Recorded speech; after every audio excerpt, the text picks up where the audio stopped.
આજે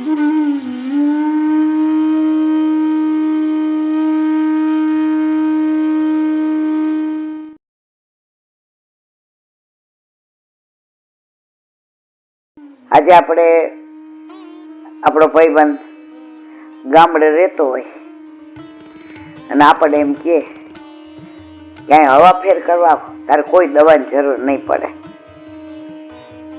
તો આપણે ત્યાં જઈએ.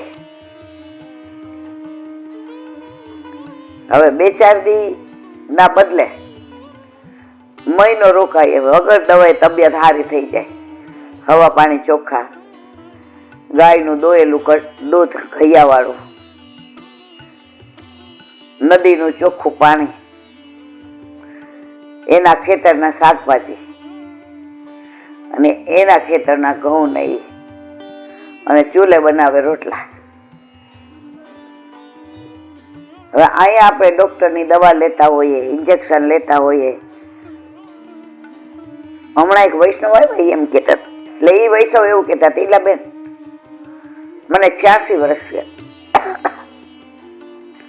કોઈ દિવસ મલ્ટીવિટામિન ને કેલ્શિયમ અમે તો લીધું નથી કે અત્યારે આ બધું નીકળ્યું છે.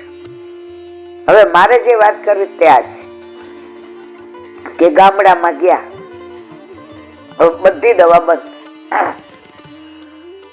ડાયાબિટીસ બીપી તો હતું ને, બસ શરીરમાં આમ કળતર થાય ને ગમે નહીં ને અશક્તિ લાગે.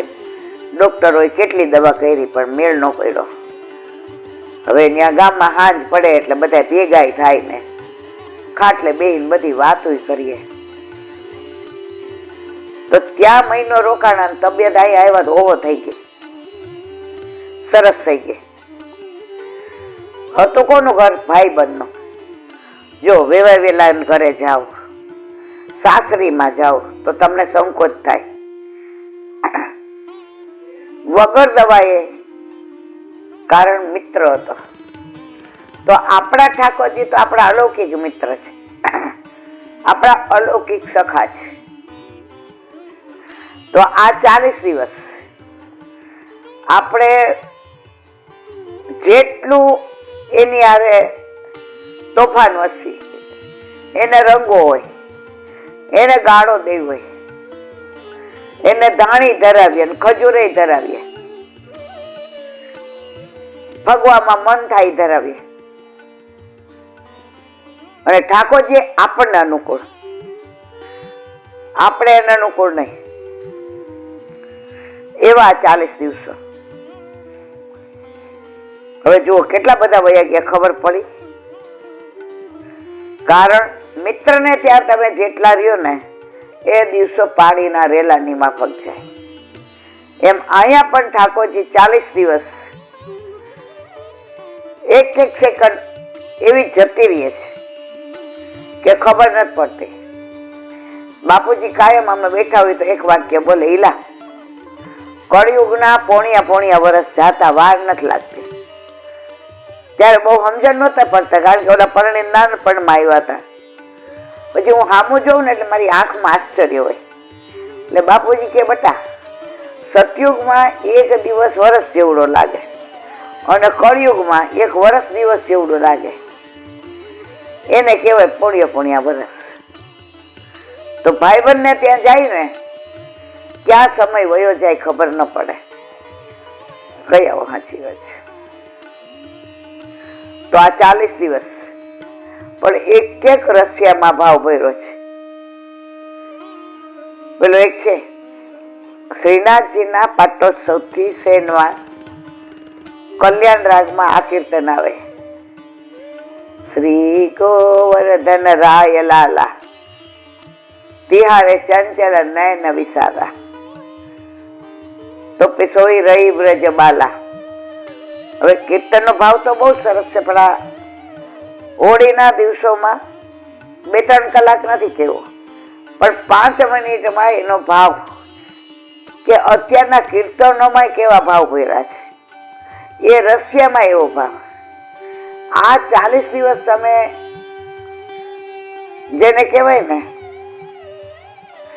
કાંઠા વિનાની નદી, 2 કાંઠામાં વહેતી હોય ને એ મર્યાદા વાળી હોય, પૂર આવે ની મર્યાદા વગરનું. આ 40 દિવસ પૂર આવે તો આ કીર્તન છે. ગોવિંદ સ્વામી ઠાકોરજી હોળી ખેલ કરતા હતા. હવે એ લીલાના દર્શન થયા કોને? ગોવિંદ સ્વામીને. અષ્ટ સખાઓએ 4 વલ્લભના, સુરદાસજી, કૃષ્ણદાસજી, પરમાનંદાસજી અને કુંભનદાસજી, 4 ગુસાઈજીના, ગોવિંદ સ્વામી, ચિત્ત સ્વામી, નંદદાસ અને છત્રપુરદાસ. પેલા વિષ્ણુદાસ છીપા હતા અષ્ટસખામાં, પછી નંદદાસ આવ્યા. હવે વિષ્ણુદાસ છીપાની ઉંમર બહુ થઈ ગઈ હતી, ગિરાજી ઉપર ચડે ઉતરી ના શકે, એટલે એને કહ્યું, જેરાજ હવે તો હું પ્રભુને શ્રમ આપું છું, પણ મને તમે સેવામાંથી વંચિત ના કરતા. તો ગુસાઈજીએ કીધું, અત્યાર સુધી તે અહીંયા શ્રીજી બાવાની સેવા કરી, હવે તો નવનીત પ્રિયાજી મારા ઘરે આવતો રહે ગોકુળમાં. તો વિષ્ણુદાસ છીપા ગોકુળમાં ગુસાઈજી રાજા ઠાકોરના ઘરમાં, જે ચોકમાં મંદિર ત્યાં બિરાજતા હતા. તો વિષ્ણુદાસ છીપાને ત્યાં દ્વારપાલ બનાવી દીધા અને એની જગ્યાએ આવ્યા નંદદાસ. તો ગોવિંદ સ્વામી આ લીલાના દર્શન કરતા હતા. તિહારે ચંચલ નયન વિશાલા પનિયારન કી ઘાટ. ઈ કે તમે આ લાલા કેવા છો? ગોવર્ધન રાય લાલા,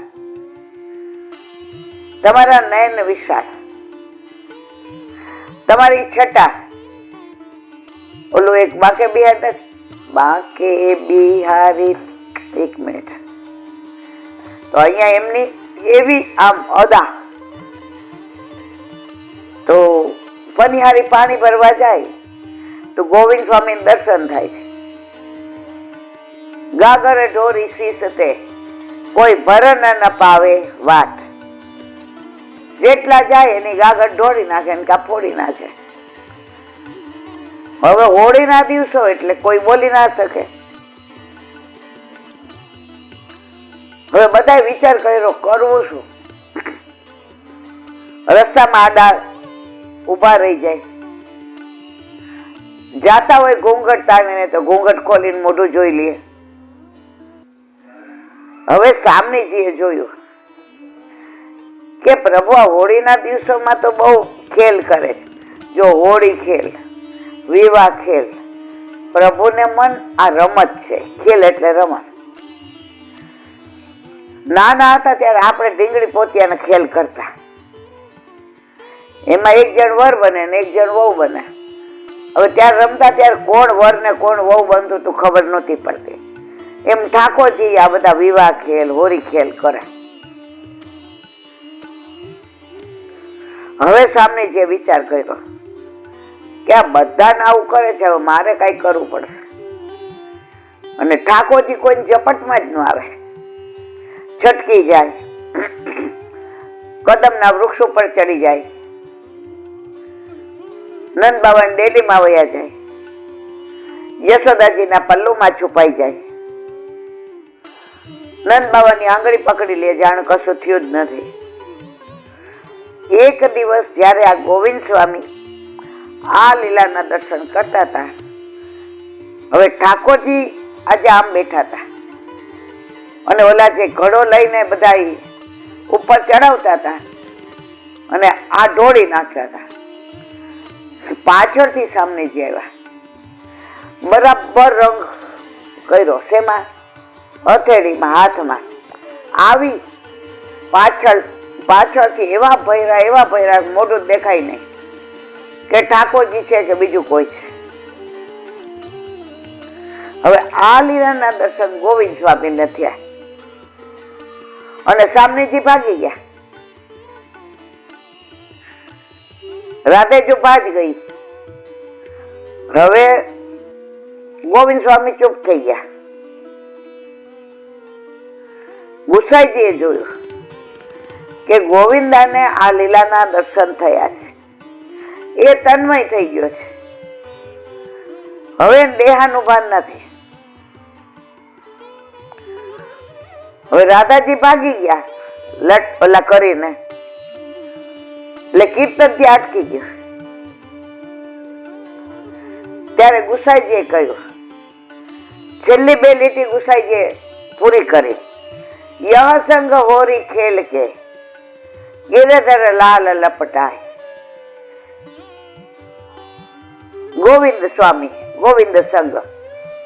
તો છેલ્લી બે લીટી ગુસાઈજીએ ગાય, છતાંય નામ આપ્યું ગોવિંદ સ્વામીનું. આવી બધી અદ્ભુત લીલાઓ હોળીની.